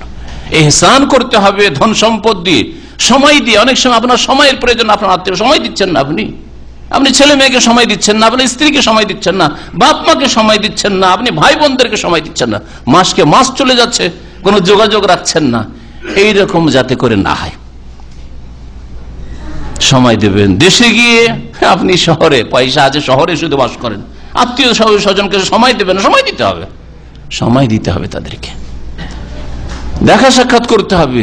1 বছর 2 বছর পরে ছুটি গেলেন, ফুফুর সাথে দেখা করলেন না, খালার সাথে দেখা করলেন না, মামাদের সাথে দেখা করলেন না, নানা নানির সাথে দেখা করলেন না, দাদা বুড়ো মানুষ যদি অন্য জায়গায় থাকে সেখানেও দেখা করলেন না, আর বলবেন যে আমার জীবনে বরকত আসবে। কি করে বরকত আসবে? তাহলে বরকতের জন্য আত্মীয় স্বজনদের সাথে সুসম্পর্ক লাগবে। আর সুসম্পর্ক শুধু মৌখিক কথা নয়, বরং কাজে আসলে সুসম্পর্ক হইতে হবে। 6 নম্বর বরকতের উপায় হচ্ছে আল্লাহ পাকের বেশি বেশি জিকির আজকার করা আর কোরআন তেলাওয়াত করা। আপনি কোরআন তেলাওয়াত করুন বেশি বেশি, আপনার জীবনে বরকত আসবে। কোরআন তেলাওয়াত অর্থ সহ করুন, আপনার জীবনে বরকত আসবে। কোরআন তেলাওয়াত, কোরআনের অধ্যয়ন করা, কোরআন চর্চা করা, কোরআন শিখা, শেখানো সবচেয়ে বড় আল্লাহ পাকের জিকির। সূরা আনামের আয়াত নম্বর 92 আল্লাহ পাক ইরশাদ করেছেন, ওয়া হাযা কিতাবুন আনজালনাহু মুবারাক, এই কিতাব যা নাজিল করেছি তা হচ্ছে মুবারক, বরকতময়। তাহলে যে কিতাব মুবারক, বরকতময় কিতাব, সেই কিতাব আপনি পড়বেন, তার অর্থ বুঝবেন, সেটা মানুষের কাছে পৌঁছাবেন, আপনার জীবনে বরকত হবে না? অবশ্যই বরকত হবে। শিখবেন, শিখাবেন, অবশ্যই বরকত হবে। মুবারক এই কিতাব, বরকত আসবে এই কিতাবের মাধ্যমে। আর এই কিতাবের প্রতি কিতাব শিখার পরে যখন আমল করবেন আরো বরকত আসবে। শুধু শিখে নেওয়া যথেষ্ট না, শিখলেন আর আমলে আপনার ত্রুটি এরকম যাতে না হয়। কারণ কোরআনে কারীম শিখার উদ্দেশ্য হচ্ছে কোরআনী জীবন গড়ে তোলা। কোরআনে কারীমের তিলাওয়াত, কোরআনে কারীমের শিক্ষা, কোরআনে কারীমের চর্চা করা, নিজে শিখা অথবা অন্যকে শিখানো, এতে যে বরকত আসে জীবনে, এই মর্মে একটি হাদিস বলি। সহিহ বুখারীতে রয়েছে, নবী করিম সাল্লাল্লাহু আলাইহি ওয়াসাল্লাম বলেছেন, মাজতামা কওমুন ফি বাইতি মিন বুয়ুতিল্লাহ, কোন সম্প্রদায় যদি কোন একটা ঘরে জমা হয়, আল্লাহর যে কোনো ঘরে, মসজিদ ঘরে হোক আর এমনি কোনো হলে হোক আর বাড়িতেই হোক, যে কোনো ঘরে যদি একত্রিত হয়, ইয়াতলুনা কিতাব আল্লাহ, আর আল্লাহর কিতাব যদি তারা তেলাওয়াত করে, পাঠ করে, ওয়া ইয়াতাদারাসুনাহু বাইনাহুম, আর একজন অপরজনকে শিখায়। আর শব্দের শিক্ষা যথেষ্ট না, এটা হচ্ছে প্রাথমিক স্টেজ। শুধু কোরআনটা শিখিয়ে দিলেন তাজবিদ, আর মনে করলেন কোরআনটা মুখস্থ করিয়ে দিলেন দুই একটা সূরা, আর মনে করলেন বিশাল কাজ করে দিলেন, না, এটা তো প্রথম কাজ করলেন আপনি। কোরআনের অর্থ বুঝতে হবে, আল্লাহ কি সম্বোধন করছেন আপনাকে। ইয়াতলুনা কিতাব ওয়া ইয়াতাদারাসুন, এই জন্য শিক্ষা অর্জন করছে কোরআনে কারীমের তেলাওয়াতের পরে বলা হয়েছে। তাহলে কি হবে? তাহলে কোরআন শিখেন, শিখান, অর্থ বুঝেন, বুঝান এবং আমল সংশোধনের চেষ্টা করেন। এইরকম জীবন যদি তৈরি করেন, তাহলে ওই মজলিসে কি হয়, তার একটি মজলিস হচ্ছে আজকের এই মজলিস ইনশাআল্লাহ। ইল্লা নাযালাত আলাইহিমুস সাকিনাহ, আল্লাহর পক্ষ থেকে প্রশান্তি নাজিল হয়। ওয়া হাফফাতুমুল মালায়েকা, রহমতের ফেরেশতারা ঘিরে নেন, ডেকে নেন। ওয়া গাশিয়াতুমুর রাহমা, আর আল্লাহ পাকের পক্ষ থেকে রহমত তাদেরকে ঢেকে ফেলে। ওয়া যাকারাহুমুল্লাহু ফীমান ইনদা, আর এদের কথা যারা কোরআন শিখে শিখায়, আল্লাহর দ্বীনের কথা শিখে শিখায়, তাদের কথা আল্লাহ পাক তার আশেপাশে যে ফেরেশতার আরশ আজিমের কাছে রয়েছে তাদের সামনে আলোচনা করেন, নাম ধরে ধরে আলোচনা করেন। সুবহানাল্লাহ, আল্লাহ পাকের কাছে আলোচনা হয়। সহিহ বুখারীতে আরেকটি হাদিস এর চেয়ে লম্বা রয়েছে, সময়ের স্বল্পতার জন্য ছেড়ে দিচ্ছি। তাতে রয়েছে আল্লাহ পাক জিজ্ঞাসা করেন যে এরা কি চাই, এরা কি জন্য এসছে, এরা কি জান্নাত দেখেছে, এরা কি জাহান্নাম দেখেছে, এরা কি আমাকে দেখেছে, কেন আমাকে ভয় করে, কেন জান্নাত জাহান্নামকে ভয় করে, জান্নাত কেন চাই ইত্যাদি। তারপরে শেষখানে আল্লাহ পাক ওই ফেরেশতাদেরকে, দরবারের ফেরেশতাদেরকে বলেন যে উশহিদুকুম, তোমাদেরকে সাক্ষী রাখছি, আন্নী কাদ গাফারতু লাহুম, আমি এদেরকে ক্ষমা করে দিলাম। কত বরকতের জীবন, আখিরাত সুন্দর হয়ে গেল। দুনিয়ায় রহমত, আপনার 1 ঘন্টা 2 ঘন্টা যা কোরআন এবং হাদিসের মজলিসে থাকলেন, কোরআন তিলাওয়াত, কোরআন শিক্ষার মজলিসে থাকলেন, কোরআন অর্থ বুঝার মজলিসে থাকলেন, ততক্ষণ আল্লাহর রহমত নাজিল হলো, ফেরেশতারা ঢেকে থাকলো, শান্তি নাজিল হচ্ছে। এই শান্তি মনে নিয়ে গেলেন, অশান্তি দূর হয়ে গেল, টেনশন দূর হয়ে গেল। এইভাবে একজন দিনদার পরেজগার মানুষ শান্তির জীবন পায়। আর বড় বড় শাসক আর বড় বড় নেতা শান্তি পায় না, কারণ এই শান্তি থেকে তারা বঞ্চিত রয়েছে। যেই শান্তি কোরআন এবং হাদিসের সাথে যারা জড়িত তারা হাসিল করে থাকে। 7 নম্বরে বরকত হাসিলের উপায় হচ্ছে দোয়া। দোয়া করবেন আপনি। আর এই দোয়ার মনে বহু দলিল রয়েছে কোরআন এবং হাদিসে যে দোয়া করলে বরকত আসে।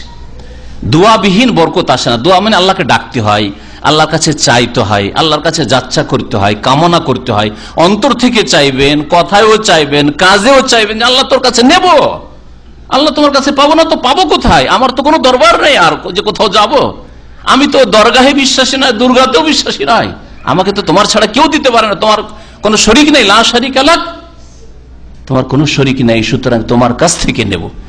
এই ইয়াকিন নিয়ে, দৃঢ় বিশ্বাস নিয়ে, আশা নিয়ে আল্লাহর কাছে দোয়া করতে হবে। দোয়ার বড়ই ফল রয়েছে দুনিয়ায় এবং আখিরাতে।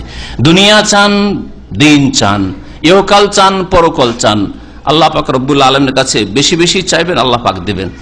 একটি ঘটনার একটি আয়াত বলবো। সূরা কাসাসে আল্লাহ পাক রব্বুল আলামিন ইরশাদ করেছেন মূসা আলাইহিস সালামের ঘটনা, লম্বা ঘটনা। তার একটা অংশে আয়াত নম্বর 24 রয়েছে। তার আগের একটু বলছি, তারপরে আয়াতের কথা বলছি। যে মূসা আলাইহিস সালাম মিশর থেকে পালাতে বাধ্য হলেন, কারণ ভুলবশত একটা কিবতী ফিরআউনের বংশের লোক তার দ্বারা খুন হয়ে গেছে। পালাইতে হলো, না হলে তো তাকে ধরে খুন করে দিবে। খবর আসলে যে তোমাকে তোমার তল্লাশি চলছে, খোঁজ তোমার চলছে, তাড়াতাড়ি বেরিয়ে পড়ো। তুমি পালাইতে লাগলেন, যাবো কোথায়, যাবো কোথায়, আল্লাহ তুমি রাস্তা দেখাও। এইখান থেকে দোয়া করলেন, আসা রব্বি আন ইয়াহদিয়ানি সাওয়াস সাবিল, রাস্তা চাইলেন আল্লাহ পাকের কাছে।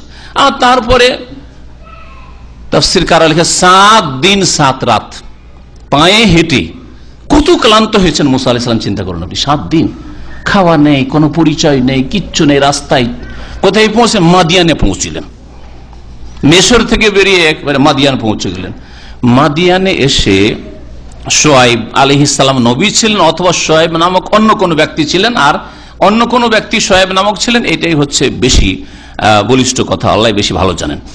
তো এই শোয়াইবের দুটো মেয়ে কূপের কাছে বকরি ছাগলগুলোকে থেমে আছে আর দূরে দাঁড়িয়ে আছে, আর পুরুষ লোকেরা বকরি ছাগলকে পানি পান করাচ্ছে। ওই সময় ওই দুটো মেয়েকে জিজ্ঞেস করলেন মুসা আলাইহিস সালাম যে মা খাতবকুমা, কি ব্যাপার তোমরা এখানে দাঁড়িয়ে আছো কেন? বলছে লা নাসকি হাত্তা ইউসদিরা রিয়াহ, অতক্ষণ পর্যন্ত আমরা পানি পান করাবো না আমাদের ছাগলকে পুরুষদের মধ্যে ভিড় ভাড়ে একাকার হয়ে, যতক্ষণ পর্যন্ত এই রাখালগুলি চলে না যাবে। পুরুষ লোকেরা যখন চলে যাবে, রাখালরা চলে যাবে, তখন আমরা কূপ থেকে পানি উঠাবো আর পানি উঠিয়ে বকরিকে পানি দেবো। ও আবুনা শাইখুন কবির, তাহলে তোমরা কেন, তোমার বাপ নেই? বলছে আমার আব্বা আছে, খুব বৃদ্ধ হয়ে গেছে, আর আমাদের কোনো ভাই নেই।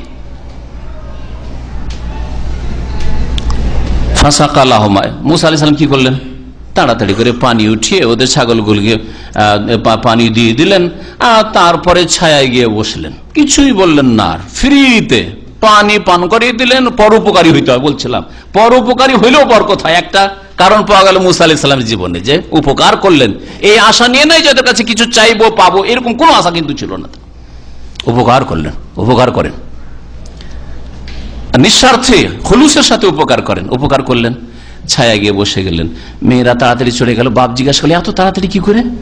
আজকে একটা লোক আসলো, আসার পরে ফ্রিতে এরকম আমাদের ছাগলগুলিকে পানি পান করিয়ে দিল, এই জন্য তাড়াতাড়ি চলে আসতে পেরেছি। যাও ডেকে নিয়ে আসো, ওই লোককে ডেকে নিয়ে আসো। মুসা আলাইহিস সালাম কথা চিন্তাও করেননি, আর তলবও করেন যে যাও তোমার বাপকে বলিও কিছু যেন পয়সা দিয়ে দেয়, খাবো, খাইনি কিছু, বা থাকতে দেয়, অথবা আর কিছু, কিছুই বলেননি। এক মেয়ে আসছে বড় পর্দার সাথে, আসার পরে বলছে ইন্না আবি ইয়াদউক, আমার আব্বা ডেকে পাঠিয়েছে, লিয়াজজিয়াকা আজরা মা সাকাইতা লানা, আপনি যে একটু মেহনত করে দিলেন, আমাদের ছাগলকে পানি পান করালেন, তোর কিছু পারিশ্রমিক দেওয়ার জন্য আব্বা ডেকে পাঠালেন। গেলেন মুসা আলাইহিস সালাম ওখানে যাওয়ার, ফালাম্মা কাসসা আলাইহিল কাসাস, যখন পুরো ঘটনা বয়ান করলেন যে এই জালেম ফেরাউনের কবল থেকে রক্ষার উদ্দেশ্যে এখানে 7 দিন হেঁটে পৌঁছেছি, কালা লা তাখাফ, কোনো ভয় নেই, নাজাউতা মিনাল কওমিজ জালিমিন, জালেম থেকে তুমি নাজাত পেয়ে গেছো, নাজাত পেয়ে গেছো, কাজ হয়ে গেছে, তোমার অসুবিধা নেই, আর কোনো চিন্তা করিও না। এখানে ফেরাউনের রাজত্ব নেই, এখানে পৌঁছিতেও পারবে না। আর আজকাল এই আন্তর্জাতিক আইন নেই যে অন্য দেশ থেকে উঠিয়ে নিয়ে চলে আসবো, চলো একে, এইটাও নেই, তাই না? নাজাউতা মিনাল কওমিজ জালিমিন, জালেম থেকে তুমি রক্ষা পেয়ে গেছো। মুসা আলাইহিস সালামকে খাবার দেওয়া হইল, খেতে পেলেন। থাকার জায়গা দরকার, অচেনা জায়গায় বাসা, তাই না? বাসাও দেওয়া হইল মানুষের জন্য, প্রথম পেটের শান্তি, তারপর থাকবো কোথায় তারও ব্যবস্থা হইল, আর তারপরে সাবালক মানুষ, হ্যাঁ সাবালক মানুষের একটা স্ত্রী জোড়া দরকার, তাই না? তারও ব্যবস্থা আল্লাহ পাক করে দিলেন। দেখলেন বরকত, কিভাবে বরকতটা আসলো? বলছিলাম দোয়া, ওই ছায়া, ফালাম্মা তাওয়াল্লা ইলা যিল, যখন ছায়া গিয়ে বসলেন, ক্লান্ত হয়ে পরিশ্রান্ত, ক্ষুধার অবস্থায়, আর ভারী বালতি দিয়ে পানি উঠিয়েছেন, ক্লান্ত হয়ে পড়েছেন, যাই হোক বসেছেন। আর বসার পর বলছে রব্বে ইন্নী লিমা আনজালতা ইলাইয়া মিন খাইরিন ফাকির, আল্লাহ হে রব, ইন্নী লিমা আনজালতা ইলাইয়া মিন খাইর, যেই রিজিক কল্যাণ আমার জন্য নাজিল করেছো, আমার ভাগ্যে লিখে রেখেছো, ফকির তার মুহতাজ হয়েছি, মুখাপেক্ষী হয়েছি, আমার রিজিকের প্রয়োজন আল্লাহ। বিদেশে এসছি, কোথায় কাউকে চিনি না, আল্লাহ রিজিকের প্রয়োজন, তুমি রিজিকের ব্যবস্থা করো। দোয়া কত ছোট, এমন নয় যে ঘন্টার পর ঘন্টা দোয়া, একটি ছোট্ট দোয়া, কিন্তু ছিল ইখলাস, ছিল আন্তরিকতা, ছিল আল্লাহ ভীরুতা। একটি দোয়া করছে রব্বে ইন্নী লিমা আনজালতা ইলাইয়া মিন খাইরিন ফাকির, আল্লাহ যা কল্যাণ আমার নামে নাজিল করেছো তার মুহতাজ, মুখাপেক্ষী হয়েছি, তা তুমি দান করো। দোয়া সাথে সাথে কবুল হচ্ছে, ডাক হচ্ছে শোয়েবের পক্ষ থেকে, যাচ্ছেন, খাবার পাচ্ছেন, বাড়ি পাচ্ছেন, আর তারপরে বিবিও পাচ্ছেন। মোহর আদায় করে দিয়ে 10 বছর, তারপরে বিবি নিয়ে আবার মেশরে টান দিচ্ছেন। সুবহানাল্লাহ। তাহলে দুয়ার বরকত কিভাবে মানুষের জীবনে আসে।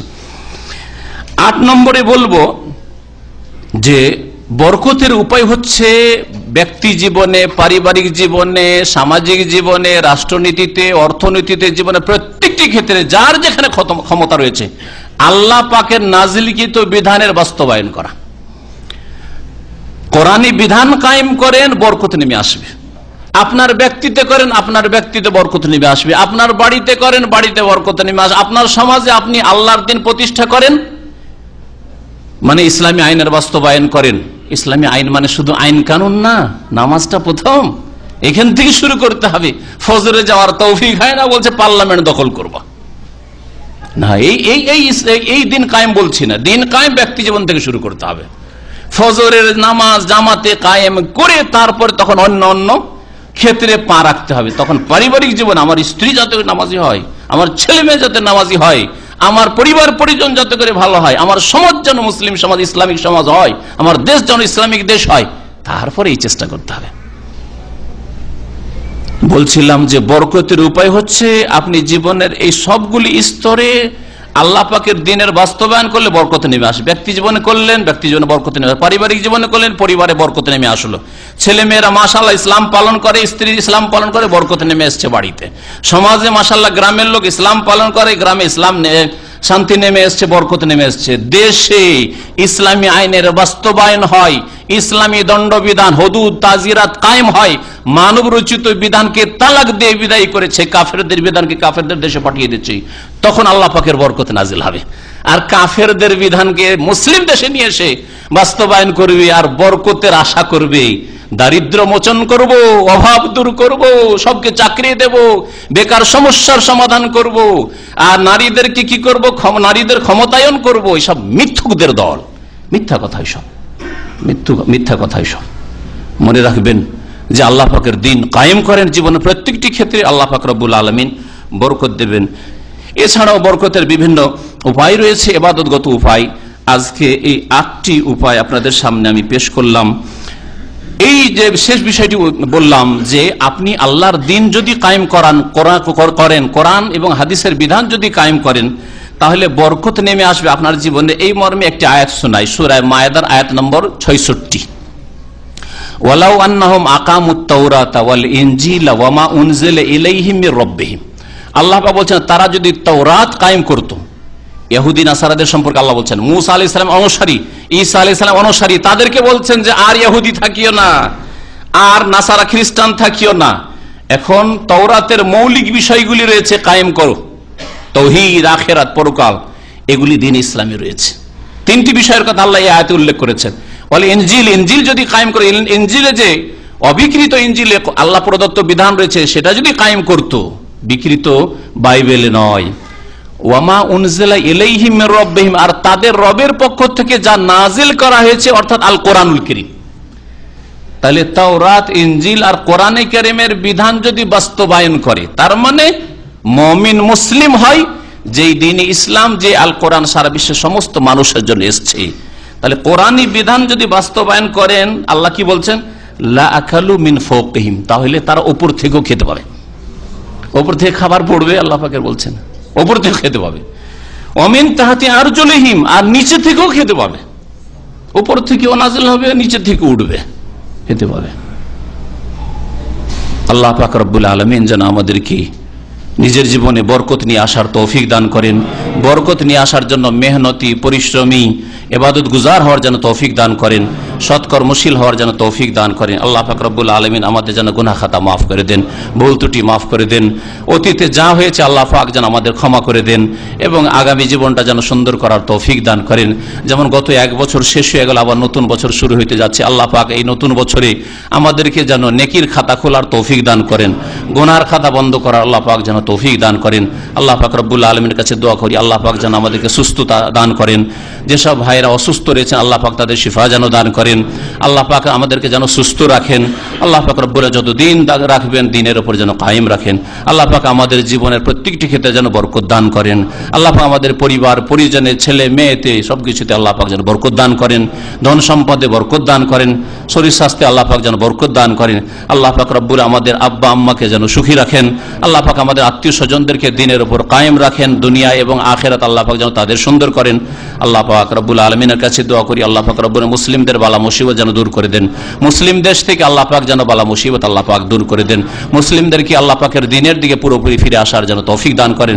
মুসলিম শাসকদেরকে আল্লাহ পাকের দিনের দিকে ফিরে আসার যেন তৌফিক দান করেন। সুবহান রাব্বিকা রাব্বিল ইজ্জাতি আম্মা ইয়াসিফুন ওয়া সালামুন আলাল মুরসালিন ওয়ালহামদুলিল্লাহি রাব্বিল আলামিন। এক ভাই বিয়ে করছেন আমাদের ছাত্র এখানকার, তাই না?